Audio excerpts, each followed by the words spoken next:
Consumer को इससे मतलब नहीं कि आपकी कंपनी डायरेक्ट सेलिंग कंपनी है, ट्रेडिशनल कंपनी है, ई कॉमर्स कंपनी है, रिटेलिंग, इससे कोई मतलब नहीं है। कस्टमर को चाहिए value for money product, best product at right prices. ये कस्टमर की रिक्वायरमेंट है। ये ई कॉमर्स वाला दे देता है तो वो उससे परचेज कर लेता है, ये डायरेक्ट सेलिंग वाला देता है तो वो डायरेक्ट सेलिंग वाले से परचेज करता है, यही कोई ट्रेडिशनल वाला देता है तो ये ट्रेडिशनल वाले से परचेज कर लेता है। This is a fact. Customer ना ही बीवी के लिए प्रोडक्ट्स खरीदता है और ना ही पीवी के लिए। इंडस्ट्री में दो तरह की कंपनी होती है, एक वो जो प्लान पे वर्क करती है, दूसरी वो जो प्रोडक्ट पे वर्क करती है। इन दोनों कंपनियों को आइडेंटिफाई करना डायरेक्ट सेलिंग को बहुत अच्छे से आना चाहिए जो इस इंडस्ट्री पे वर्क कर रहे हैं। प्लान ओरिएंटेड कंपनी ज़्यादा टाइम तक मार्केट में नहीं टिक सकती, प्रोडक्ट ओरिएंटेड कंपनी ही ज़्यादा टाइम तक मार्केट में टिके रह सकती है। आपका प्रोडक्ट ऐसा होना चाहिए जिसे कंज्यूमर बार बार लेना चाहिए, जिसे कंज्यूमर को ये लगे कि वैल्यू फॉर मनी, जिसे कंज्यूमर को ये लगे कि उसने बिल्कुल राइट प्राइस पे किया है, बहुत अफोर्डेबल प्राइस पे किया है, अच्छी कीमत अदा की है उस प्रोडक्ट की। ऐसा प्रोडक्ट होना चाहिए। इसलिए डायरेक्ट सेलिंग इंडस्ट्री में एक वर्ड कहा जाता है जिसे हम कहते हैं प्रोडक्ट सेटिस्फैक्शन गारंटी। ये सिर्फ लिखने के लिए नहीं होता है। प्रोडक्ट सेटिस्फैक्शन गारंटी कस्टमर को होना चाहिए, कस्टमर को प्रोडक्ट सेटिस्फैक्शन होना चाहिए। मार्केट में कोई भी प्रोडक्ट होता है वो 3 स्टेज से होकर गुजरता है। पहला स्टेज पैकेजिंग। पैकेजिंग मतलब कि एक ऐसा प्रोडक्ट जो हमें अट्रैक्ट कर रहा है। हम मार्केट में लेने तो कुछ और गए लेकिन सामने एक ऐसा प्रोडक्ट रखा है, एक ऐसी पैकेजिंग के साथ रखा है कि हमें उस प्रोडक्ट को अपने हाथ पे लेने पे मजबूर हो जाए, उसको फील करें, उसकी पैकेजिंग को फील करें। अगर हमें उसकी पैकेजिंग इतनी बेस्ट लगेगी तो हम उसकी सेकंड स्टेज पे जाएंगे जिसे हम कहते हैं प्राइसिंग, प्राइस रेट।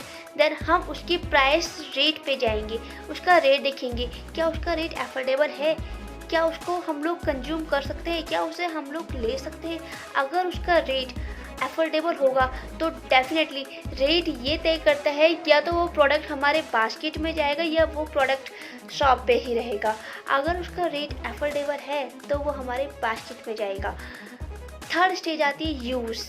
अगर उसे हमने बास्केट में डाला, हम घर जाकर उसे यूज़ ज़रूर करेंगे और फर्स्ट टाइम यूज़ में ही पता चल जाता है वो प्रोडक्ट या तो पास होगा या फिर फेल होगा, उसकी क्वालिटी का पता चल जाता है। उसके मार्केट में आने के बाद इन्हीं 3 स्टेज से होकर वो प्रोडक्ट हर किसी के घर में यूज़ होता है।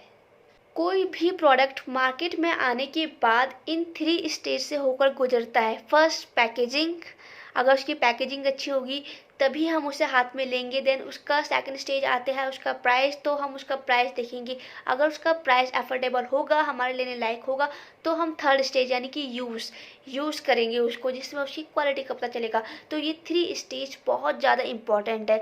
और फर्स्ट हमने उसे उठाया क्यों उस प्रोडक्ट को, क्योंकि उसका लुक अच्छा था।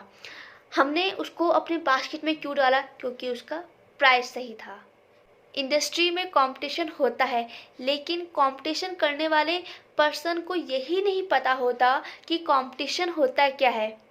बहुत सी कंपनी के लोगों से मैं मिलती हूँ तो वो ये कहते हैं कि बहुत सी कंपनियाँ ऐसी हैं जिन्होंने आप ही की तरह प्राइस वॉर पे काम करना स्टार्ट किया है, आप ही की तरह उन्होंने प्राइस रेंज रख दिए हैं।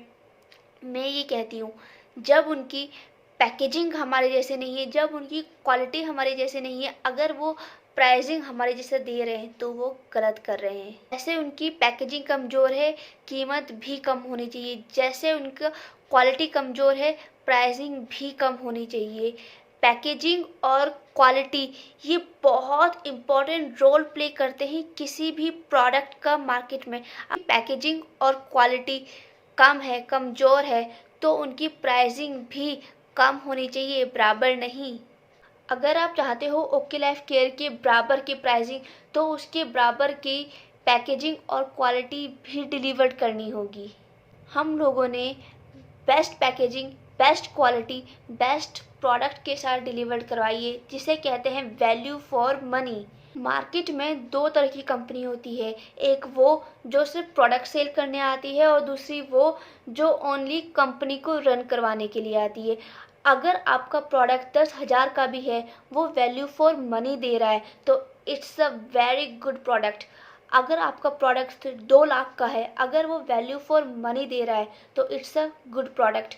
अगर आपका प्रोडक्ट 20 रुपये का भी है लेकिन वो वैल्यू फॉर मनी नहीं दे रहा, it's a very bad product. मैं प्राइस वॉर पे बात नहीं कर रही हूँ, मैं वैल्यू फॉर मनी पे बात कर रही हूँ। हम जो भी प्रोडक्ट्स लेकर आए हैं ट्रेडिशनल मार्केट के रेट पर लेकर आए हैं। आप खुद सोचिए, कोई भी कंज्यूमर है वो बहुत टाइम से बहुत पुराना बहुत बड़ा ब्रांड यूज़ कर रहा है। जब तक आप उसके पास उसी के बेस्ट क्वालिटी का उसी प्राइसिंग पर अगर आप डिलीवर नहीं करवाते तो वो क्यों आपके पास आएगा, क्यों आपकी बात सुनेगा, क्यों आपसे वो लेगा। हमारा कंज्यूमर से सिर्फ एक ही रिश्ता है और वो है वैल्यू फॉर मनी प्रोडक्ट्स देना। ये इंडस्ट्री बहुत बड़ी है। I am not talking about direct selling industry, I am talking about retail industry. Retail industry बहुत बड़ी है। हिमालय जैसी कंपनी 1930 से चलती आ रही है। वो इसलिए नहीं चलती कि उसका प्लान बड़ा है, वो इसलिए चलती है कि उसका प्रोडक्ट चलता है। बाबा रामदेव की कंपनी इसलिए नहीं चलती कि उसका प्लान चलता है, वो इसलिए चलती है कि उसका प्रोडक्ट चलता है। डाबर, आईटीसी, हिंदुस्तान लीवर इसलिए नहीं चलती कि उनका प्लान चलता है, वो इसलिए चलती है कि उनका प्रोडक्ट चलता है। आपका प्रोडक्ट आपकी बैकबोन है, आपका डिस्ट्रीब्यूशन सिस्टम आपकी बैकबोन नहीं है। डायरेक्ट सेलिंग का मतलब ये नहीं होता कि बंदे जोड़ो, डायरेक्ट सेलिंग का मतलब ये नहीं होता टीम बनाओ। मुझे नहीं पता आप लोगों ने क्या स्टडी किया, डायरेक्ट सेलिंग के ऊपर क्या पढ़ा है। डायरेक्ट सेलिंग का मतलब यही होता है कि कंज्यूमर को सही प्रोडक्ट सही पैकेजिंग के साथ सही क्वालिटी के साथ उन्हें डिलीवर्ड कराओ।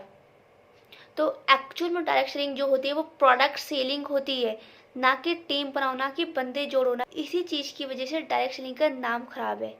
डायरेक्ट सेलिंग का एक्चुअल में मतलब ये होता है कि कंज्यूमर को सही क्वालिटी के प्रोडक्ट सही पैकेजिंग के साथ सही प्राइसिंग के साथ एफर्ट करवाओ, सही डिलीवर्ड करवाओ।